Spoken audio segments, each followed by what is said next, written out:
أعوذ بالله من الشيطان الرجيم. بسم الله الرحمن الرحيم. الحمد لله رب العالمين، والصلاة والسلام على أشرف الأنبياء والمرسلين وعلى آله وصحبه أجمعين. سبحانك لا علم لنا إلا ما علمتنا إنك أنت العليم الحكيم. قال رب اشرح لي صدري ويسر لي أمري واحلل عقدة من لساني يفقه قولي. أما بعد، اللهم صل على سيدنا محمد وعلى آل سيدنا محمد. Assalamualaikum warahmatullahi wabarakatuh. Apa khabar semua perempuan yang sedang menonton pada ketika ini? Sama ada yang sedang menonton ataupun yang sedang mendengar pada ketika ini, mudah-mudahan saya mendoakan perempuan sentiasa berada dalam keadaan sihat walafiat, dan mudah-mudahan Allah Subhanahu wa taala sentiasa memilih kita untuk menerima hidayah Allah dalam bimbingan agamanya, untuk sama-sama kita mencapai keselamatan hidup di dunia dan kebahagiaan di akhirat kelak. Amin ya rabbal alamin. Subhanallah tuan-puan, insya-Allah pada kali ini kita akan menyambung mentadabbur surah As-Sajdah. Pada siri kedua ini kita akan mentadabburi pula surah As-Sajdah ayat 4 hingga 6 insya-Allah. Subhanallah.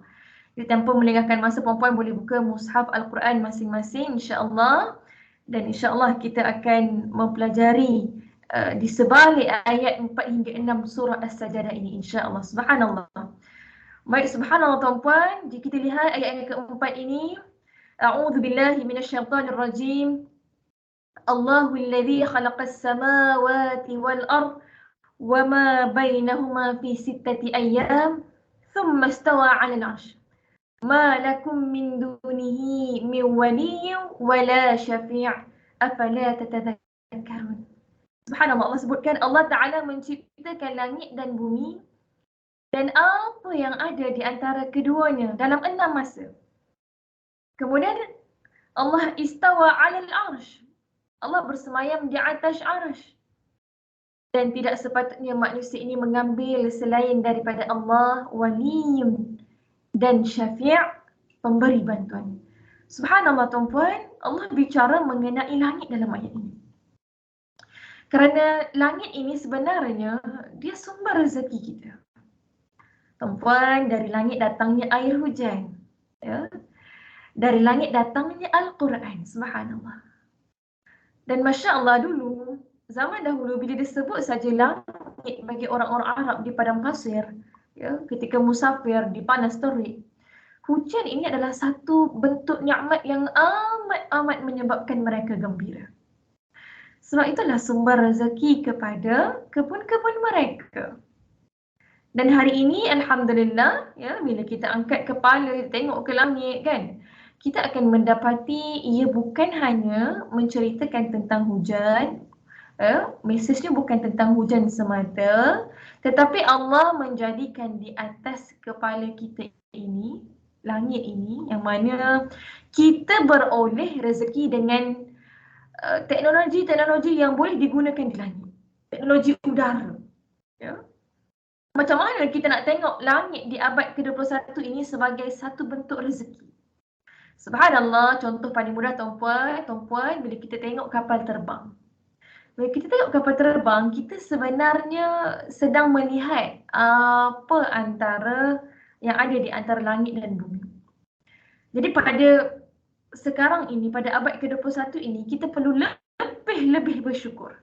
Kerana melihat saja ke arah langit, kita bukan hanya nampak awan menurunkan hujan, tapi kita juga nampak kapal terbang yang mana dengan kapal terbang ini bukan sekadar sesuatu perkara, sesuatu barang sampai, tetapi barangkali dengan kapal terbang ini anak dapat rezeki ilmu, dapat belajar di luar negara misalnya.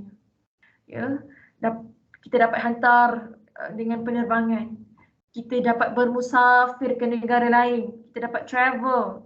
Ya, kita tengok kapal terbang, kita kata syukur, alhamdulillah dapat hantar mak ayah pergi tunaikan umrah. Dan ini semua rezeki tuan-puan, subhanallah. Jadi subhanallah, Allah Subhanahu wa taala nak highlightkan kepada kita, siapa Tuhan yang bila kamu ketika di langit, semasa kamu ketika fly terbang, kamu tidak ditimpa kecelakaan, Siapa yang jaga kapal terbang yang ada di langit itu? Ya, sehingga kan mak ayah pergi umrah tidak terjejas. Ataupun kamu ada hajat di negara orang yang perlukan kamu pergi ke sana untuk meraih pendapatan tapi kamu tidak terjejas.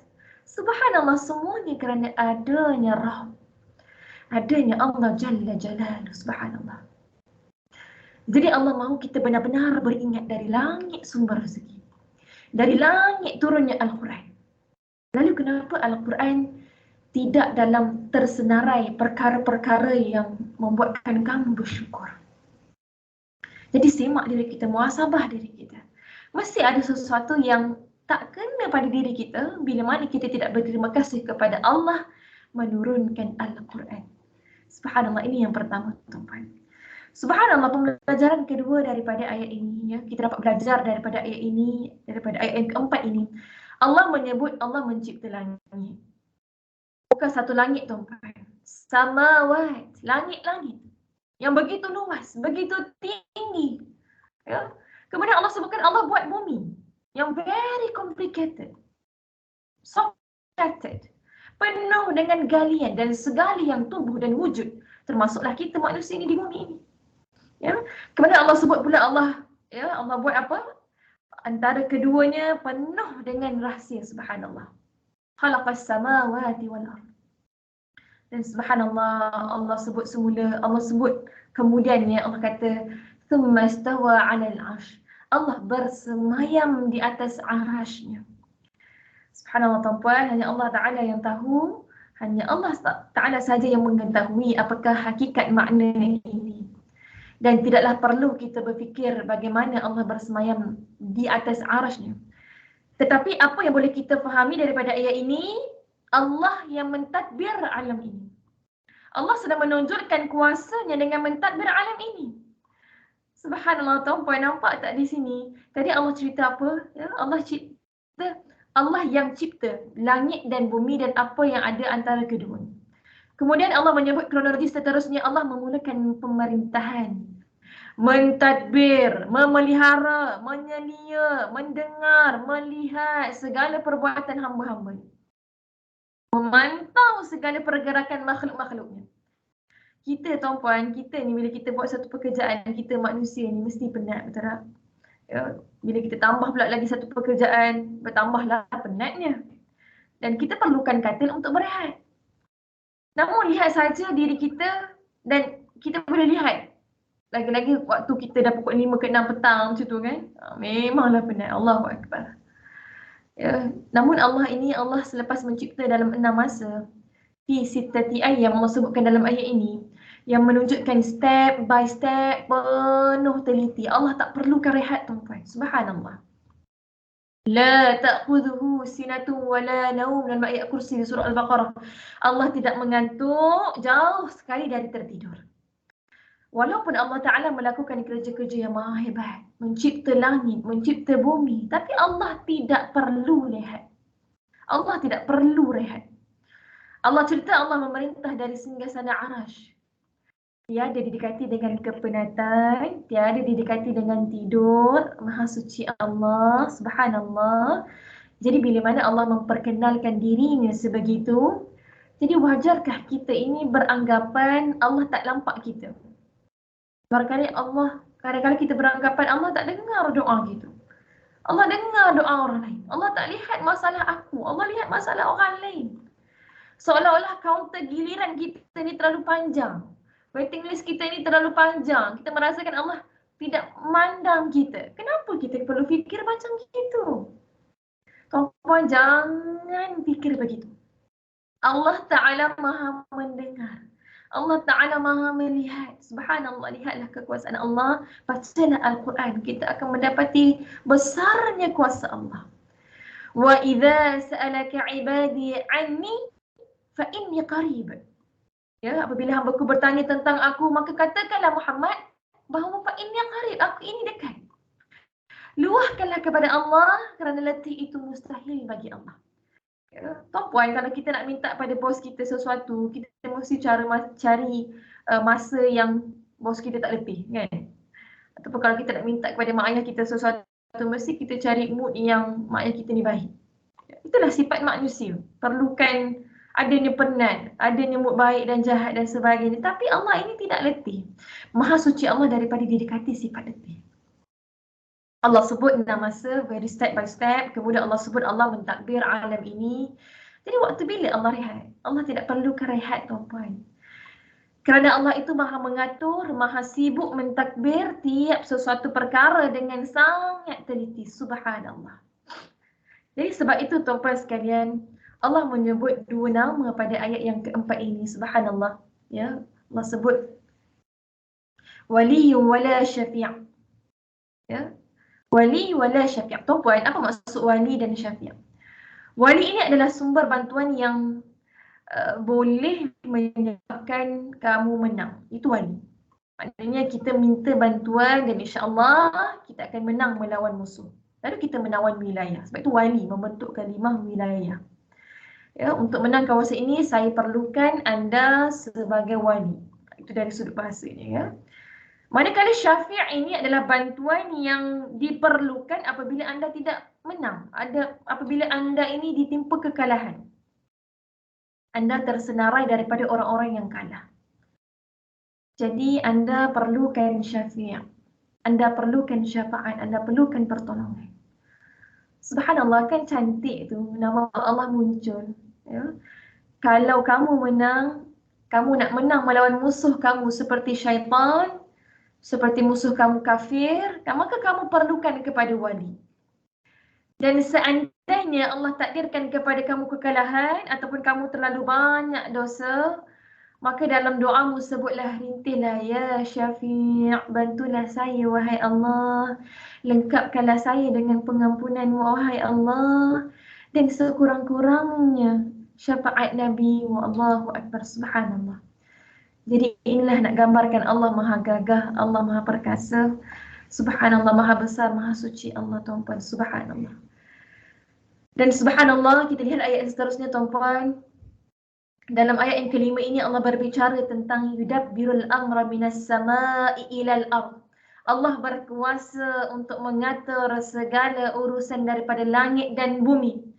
Thumma ya'ruju ilaihi fi yawmin kana miqdaruhu alfa sanatin mimma ta'udun. Kemudian urusan itu naik kepadanya dalam satu hari yang kadar hitungannya menurut kamu adalah 100 tahun. Kemudian kita lihat sedikit lagi pada ayat yang ke-6 sambungannya, dzalika alimul ghaib wasyahadah al-azizur rahim. Yang demikian itu ialah Tuhan yang mengetahui perkara yang gaib dan yang nyata, yang maha perkasa lagi maha penyayang. Allahu Akbar. Subhanallah, tuan-puan sekalian. Kita nak keluarkan 2 pembelajaran terindah di sebalik 2 potongan ayat ini, tuan-puan. Subhanallah. Pertama sekali, Allah Subhanahu wa taala, kita lihat ayat yang ke-6. Allah memperkenalkan dirinya sebagai alimul ghaibi wasyahadah. Allah maha mengetahui perkara yang syahadah. Perkara yang kita boleh nampak depan mata kita. Dan Allah juga sebutkan Allah mengetahui perkara yang ghaib. Perkara yang kita tidak boleh nampak depan mata kita. Maksudnya apa, tuan-puan? Ya, saya beri contoh mudah. Ya, kita lihat terdirinya pelbagai bangunan, terbinanya pelbagai bangunan-bangunan yang mewah-mewah di seluruh pelosok dunia. Subhanallah, cantik bangunan ni, tuan-puan, kita lihat. Ya, berlawan-lawan lagi bangunan mana, bangunan mana, di negara manakah bangunan yang paling tinggi, kan? Tiba-tiba je terbina, tiba-tiba je ada, tiba-tiba je siap. Allahu Akbar. Itu namanya syahadah. Kita sedang menyaksikan depan mata kita kehebatan sesuatu perkara. Tetapi Allah Ta'ala menyebut kepada kita, tuan-puan, sebenarnya ada yang kita tak nampak. Ada yang kita tak nampak. Yang mana subhanallah sebenarnya memberikan idea, yang memberikan ilham pada seseorang architecture, pada seorang technician, pada seorang interior designer, pada seorang contractor. Semua idea adalah datangnya daripada Allah Subhanahu wa Ta'ala. Ya, kita memang takkan nampaklah macam mana Allah menurunkan idea itu kepada seseorang. Tuan-puan, contoh lain kita lihat hujan turun. Ya, jadi kita memang nampak hujan itu turun. Itu namanya syahadah. Ana syahidu. Saya sedang menyaksikan hujan. Ya, saya sedang menyaksikan hujan sedang turun. Ya, awan yang bergerak menurunkan hujan. Tetapi yang kita tidak nampak apa dia tuan-puan? Kita tidak nampak sebenarnya ada malaikat yang sedang menjalankan tugas mengatur, ada malaikat yang sedang membawa awan, ada malaikat yang sedang menguruskan rezeki daripada hujan, disebabkan perintah-perintah daripada Allah Subhanahu wa taala. Jadi subhanallah, maha suci Allah. Syahadah dan al-ghaib adalah dua-dua alam milik Allah. Dua-dua kelebihan ini milik Allah Azza wa Jalla. Maka kita kena sentiasa ingat bahawasanya Allah yang mengatur. Yudabbirul amra. Tuan-puan, boleh bulatkan tak perkataan dabara? Perkataan dabara dalam bahasa Melayu pun ada tuan-puan ya. Itu apa dia? Tadbir. Ya, masa kita zaman belajar, zaman universiti pun kita ada pihak yang dinamakan pihak pentadbir. Zaman sekolah pun ada hal ehwal pentadbiran. Ya. Tapi kadang-kadang kita tak nampak siapa di belakang itu. Tetapi rupa-rupanya mereka inilah orang-orang yang penting. Mereka itulah yang disebutkan sebagai pentadbir utama. Mereka itulah barisan hadapan rupa-rupanya yang kita tidak nampak. Kita tidak nampak sebab mereka ini berada di belakang tabir. Jadi Allah menyebutkan yudabbirul amra. Allah Maha mengatur setiap perkara zahir dan batin. Tapi kadang-kadang Allah uji kita tuan-puan, itulah dia. Namanya ujian, Allah uji tak semua benda kita akan nampak. Sebab itu ada orang yang dia mulai terpedaya, dia merasakan idea yang diberi dalam membina sebuah bangunan tadi adalah idea 100% datang daripada dia. Dia merasakan nikmat yang diperolehi itu adalah hasil usaha dia. Dia merasakan followers dia ramai kerana dia yang berjaya mempercantikkan, memperelokkan tubuh dia, berjaya membawa konten yang baik-baik, yang menarik, yang best-best. Dia merasakan dia naik pangkat kerana dia. Dia merasakan dia naik kedudukan kerana semuanya effort dari dia. Allahu Akbar. Tuan-puan, sedar atau tidak tuan-puan, inilah disebutkan sebagai pemikiran Qarun. Qarun ialah manusia yang tak nampak. Tuhan yang beri segalanya. Tuhan yang beri. Sebab itu dia tidak pernah menyebut Alhamdulillah. Malah dia tidak pernah solat. Sebab tuan-puan, subhanallah, dalam solatlah kita dididik untuk bagi nampak. Untuk bagi lebih clear bahawa yang ada semua ini, yang bagi semua ini pada aku ini Allah Azza wa Jalla. Alhamdulillahi Rabbil Alamin. Segala puji bagi Allah. Terima kasih wahai Allah. Tuan-puan, perasan tak dalam solat kita always puji Allah. Ya, kita baca makna dalam solat kita, sebenarnya banyak kita puji Allah. Kita berterima kasih pada Allah. Sebab Allah yang beri, Allah yang beri, Allah yang beri. Cuma ada ketikanya kita diuji, kita nampak, kita tak berapa nampak semua itu tuan-puan. Tak nampak, tak sedar semua itu. Jadi tuan-puan, inilah ujian keimanan. Allah memang menjadikan tak semua benda kita nampak kerana kita berada di dunia. Nanti bila mana kita sudah berada di alam barzah, ya, nanti minggu depan, minggu-minggu nanti kita akan bicara pula tentang alam barzah kerana surah As-Sajdah ini juga menceritakan tentang alam barzah adalah alam yang mana akan tersingkap tabir-tabir yang selama ini kita tak nampak. Masa tu yang syahadah akan mula nampak yang ghaib. Ya, yang begitulah hebatnya Allah yang bernama Alimul Ghaibi Wasyahadah. Subhanallah. Kemudian tuan-puan, kita lihat kedua ayat ini, pengajaran yang kedua muslimin muslimat yang dirahmati Allah Subhanahu wa taala. Kita dapat melihat sentiasalah tabah untuk menghadapi takdir. Kita lihat ayat kelima, kana miqdaruhu. Allah telah membataskan, Allah telah menetapkan ya perjalanan daripada atas ke bawah dan daripada bawah ke atas, iaitu perjalanan malaikat daripada atas ke bawah, daripada bawah ke atas adalah memakan masa 1000 tahun jika manusia mahukan gambaran perhitungan. Subhanallah, tuan-puan, jauh tak jauh tuan-puan? Jauh tak jauh perjalanan daripada langit ke bumi naik ke langit. Daripada langit ke bumi dan daripada bumi naik ke langit. Subhanallah tuan-puan. Para ulama telah menafsirkan daripada langit ke bumi ya, adalah bermaksud para malaikat membawa turun takdir dan ketentuan. Allahu Akbar. Apa yang terjadi yang sudah ditetapkan oleh Allah Subhanahu wa taala kepada manusia.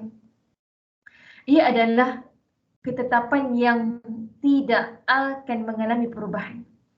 Jadi Allah menggambarkan bagaimana daripada atas ke bawah malaikat membawa turun utusan yang mana ia mengambil masa 500 tahun.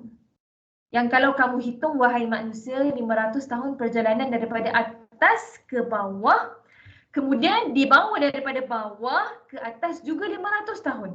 Maknanya semuanya hampir 1000 tahun. Apa yang dibawa turun oleh para malaikat tadi tuan-puan? Yang dibawa turun adalah takdir dan ketentuan. Al-Qadar. Yang membawa takdir dan ketentuan. Kemudian apa yang dibawa naik ke atas? Apa yang dibawa naik ke atas ini? Yang dibawa naik ke atas adalah bagaimana respon manusia kepada takdir tersebut. Bagaimana pilihan yang manusia buat dengan takdir yang berlaku kepada mereka. Seperti rezeki, seperti pendapatan, seperti jodoh dan pasangan. Bagaimana mereka ini respon kepada takdir-takdir ini. Subhanallah. Lalu para malaikat bukan hanya menurunkan takdir, tetapi dia akan bawa naik ke atas kepada Tuhan, respon kita, feedback kita, feedback daripada manusia ini. Jadi lihat dia, subhanallah, Allah Subhanahu Wa Taala menceritakan tentang qadar ini. Allah menceritakan tentang ketentuan ini selepas mana Allah menceritakan tentang Al-Quran pada ayat-ayat sebelumnya. Pada minggu lepas, siri yang pertama, ayat 1 hingga 3 kan, kita berbincang tentang kehebatan Al-Quran diturunkan. Tanzilul kitab la raiba fi. Tetapi kenapa tiba-tiba Allah berbicara tentang daripada langit turunnya takdir? Dan daripada bumi diangkat amalan manusia. Macam mana kita respon? Macam mana hamba itu respon pada nikmat? Pada pemberian Tuhan itu. Yang mana sama ada dia memilih taat atau dia memilih ingkar. Dia memilih berbuat baik atau dia memilih berbuat maksiat. Ini menunjukkan tuan-puan bahawa dalam apa jua ketentuan Allah yang berlaku kepada kita, pilihlah respon yang Allah Ta'ala suka. Bukan respon yang Allah Ta'ala tak suka. Allah bagi satu nikmat, Allah beri satu nikmat, jangan kita respon dengan respon yang Allah tidak redha. Maka subhanallah, bagaimana kita nak respon dengan sesuatu nikmat itu, sesuatu ketentuan itu, sesuatu respon itu dengan respon yang Allah redha? Maka kita kena merujuk, Allah ajarkan kepada kita, rujuklah Al-Quran. Al-Quran akan memandu bagaimana kamu nak respon kepada nikmat ini. Bagaimana nak bersyukur dengan nikmat-nikmat ini. Supaya pemberian ini tidak menjadi bebanan di hari akhirat. Supaya pemberian-pemberian ini tidak memakan diri kamu semua. Tidak menjadi soalan yang membuatkan kamu bermasalah kepada kamu di akhirat kelak. Sebab di akhirat nanti, thumma latus'alunna yawma idzin 'anil na'im. Ia adalah hari di mana Allah akan tanya bagaimana kamu menggunakan nikmat-nikmat yang diturunkan daripada langit ke bumi. How do you respond? How do you respond for that? Dan Allahu Akbar, subhanallah. Kebanyakan manusia ini tidak bersyukur. Malah memilih kufur. Dan itu semua akan diberitahu, akan dilaporkan oleh para malaikat naik ke atas. Jadi tuan-puan, subhanallah, ayat ini memberitahukan kepada kita dalam apa jua takdir dan ketentuan yang menimpa kita, responlah, pilihlah respon yang Allah Ta'ala suka, yang Allah Ta'ala redha. Allah jadikan hidup dan mati untuk kita semua ini diuji. Diuji dengan siapa yang memilih amalan yang lebih baik. Maksudnya Allah akan beri macam-macam daripada langit ke bumi. Dan dalam masa yang sama Allah nak lihat macam mana kita respon. Adakah kita respon dengan amalan yang soleh? Adakah kita respon dengan kesyukuran kepada Allah atau sebaliknya? Jadi tuan-puan, ya, ingat tuan-puan, beringatlah kita, termasuk diri saya bercakap ini, ada yang mencatat. Ada malaikat yang mencatat di kiri dan kanan kita macam mana kita respon terhadap sesuatu perkara yang Allah beri. Allah beri oksigen, Allah beri sihat, Allah beri rupa, Allah beri pangkat, Allah beri keluarga, Allah beri macam-macam. Allahu Akbar, Alhamdulillah. But how do you respond for that? Itu ada pencatatnya. Setiap saat kita diuji tuan-puan, setiap minit kita diuji tuan-puan. Ini subhanallah, dalam dua ayat ini tuan-puan, Ya, kita lihat Allah mengakhiri tuan-tuan. Ya, Allah mengakhiri dua ayat ini dengan Allah menyebutkan nama Allah, Allah Al-Aziz, Allah Ya Rahim. Sebab apa tuan-tuan? Inilah dua nama Allah yang sangat penting tuan-tuan. Al-Aziz, Ar-Rahim. Sebab apa? Sebab ketika surah As-Sajdah diturunkan, Nabi dan para sahabat menghadapi tekanan dan cabaran yang sangat dahsyat. Tetapi subhanallah, lihat ya tuan-tuan bagaimana ayat-ayat ini merawat fikiran Nabi dan para sahabat. Di mana dengan nama Allah Al-Aziz, para sahabat mempercayai bahawasanya Allah itu maha gagah perkasa. Allah boleh mengatur urusan kepada musuh-musuh Nabi ini. Al-Aziz, dia Allah tidak boleh ditumbangkan. Allah maha pemenang dalam setiap perlawanan. Dia tidak boleh dikalahkan. Jadi ini adalah satu bentuk kekuatan yang Allah beri kepada para sahabat untuk menghadapi takdir. Sebab itu kita sebutkan tadi, walaupun ia satu bentuk keburukan kadang-kala, tapi kita perlu sentiasa bersyukur kepada Allah kerana dengan kita dapat mengenal hakikatnya Tuhan yang sebenar. Sampai anda ada kekuatan untuk tidak melawan musuh dengan balas dendam. Anda ada kekuatan tidak membalas musuh dengan kemarahan, yang mungkin kita baling batu, yang mungkin musuh itu membaling batu kepada kita, tetapi kita adanya kekuatan yang luar biasa daripada Allah untuk tidak membalas balingan batu tersebut. Sebab kita ada Al-Aziz. Dan Ar-Rahim yang maha pengasih, yang maha penyayang, adalah nama Allah yang menunjukkan dia akan berikan kasihan belas kepada kamu di hari akhirat di atas kesabaran yang telah kamu lakukan sepanjang di dunia. Itu feedback kamu. Itu respon kamu kepada takdir yang menimpa kamu di Mekah, wahai para sahabat. Jadi bagaimana kamu bersikap begitu, kamu tabah, kamu sabar, kamu kekal berada dalam kesyukuran, maka di akhirat, di hari akhirat, Ar-Rahim akan memberikan kepada kamu pembalasan yang baik. Jadi subhanallah tuan-puan, walaupun ayat ini memang memberikan kekuatan kepada para sahabat, tetapi hendaklah kita ingat bahawasanya ayat-ayat ini juga ditujukan kepada kita. Ayat-ayat ini ditujukan kepada kita agar kita menjadi orang yang kekal berakhlak, sentiasa sabar dalam apa jua yang terjadi dalam kehidupan kita yang ditakdirkan. Jangan lupa ya tuan-puan, Al-Quran diturunkan pada malam Lailatul Qadar, pada malam di mana takdir ditetapkan Tuhan. Jadi kenapa Quran turun pada malam takdir ditetapkan? Supaya kita yang baca Al-Quran, kita yang tadabbur Al-Quran, tuan-puan, sentiasalah tabah menghadapi takdir, sentiasa tabah menghadapi takdir. Ya. Sebab itulah Al-Quran dipilih Allah untuk turun pada malam takdir, diumumkan Allah pada para malaikat. Subhanallah.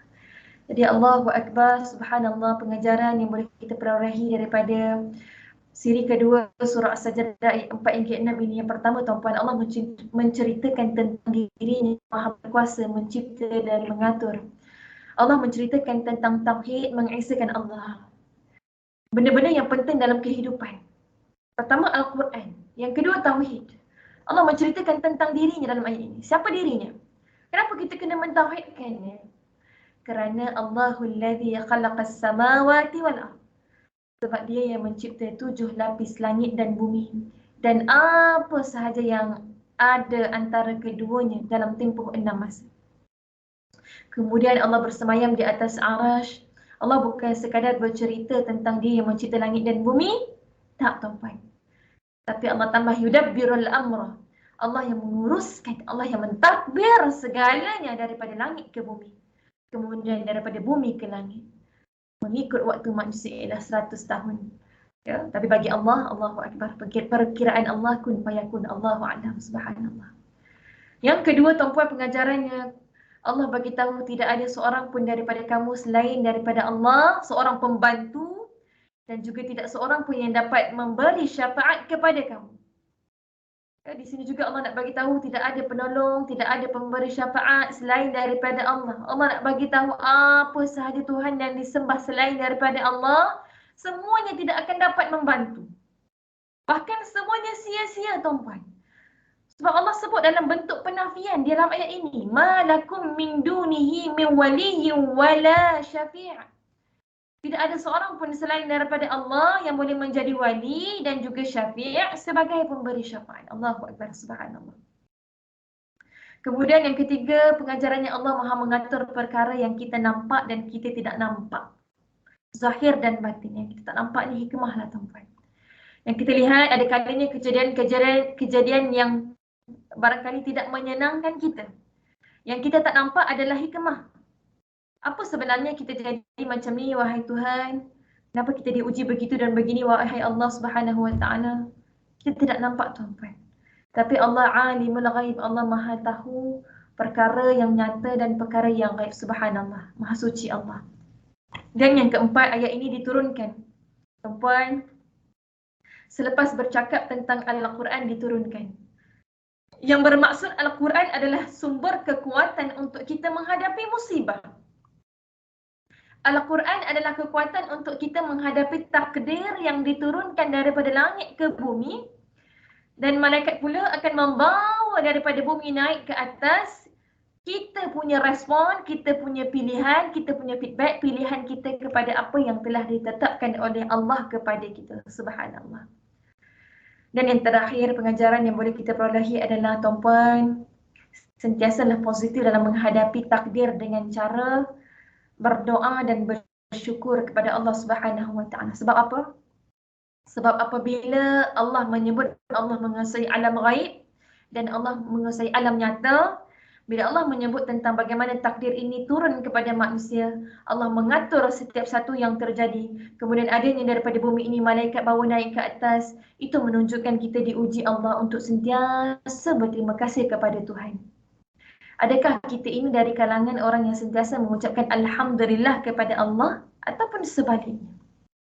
Allah Subhanahu Wa Taala menurunkan rezeki daripada langit ke bumi, yang mana jaraknya kita telah diberitahu tadi 500 tahun. Begitu jauhnya perjalanan Allah mengatur para malaikat untuk menurunkan rezeki ini, dan bagaimana sepatutnya kita respon. Jadi cara yang Allah Ta'ala ajarkan, yang Allah mahukan adalah dengan kita membanyakkan berdoa, mengiktiraf kelemahan diri kita bahawasanya kita ini tak ada apa-apa tuan-tuan, melainkan Tuhan yang memberi segala-galanya.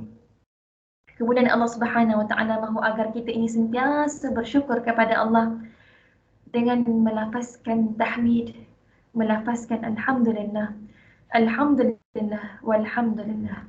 Jadi alhamdulillah tuan-puan, mudah-mudahan segala perkongsian pada hari ini dapat menjadikan kita manusia yang lebih baik dan hamba Allah yang lebih beriman dan lebih bersyukur kepada Allah Azza wa Jalla. Jadi insya-Allah itu saja untuk ketika ini. Pasti yang baik itu datang daripada Allah Subhanahu Wa Taala. Segala kelemahan, kekhilafan, kekurangan datang daripada diri saya sendiri. Maafkan saya dan doakan saya. Insya-Allah panjang umur, murah rezeki. Kita bertemu lagi di lain waktu. Itu saja daripada saya. Sekian wabillahi taufiq wal hidayah. Wassalamualaikum warahmatullahi taala wabarakatuh.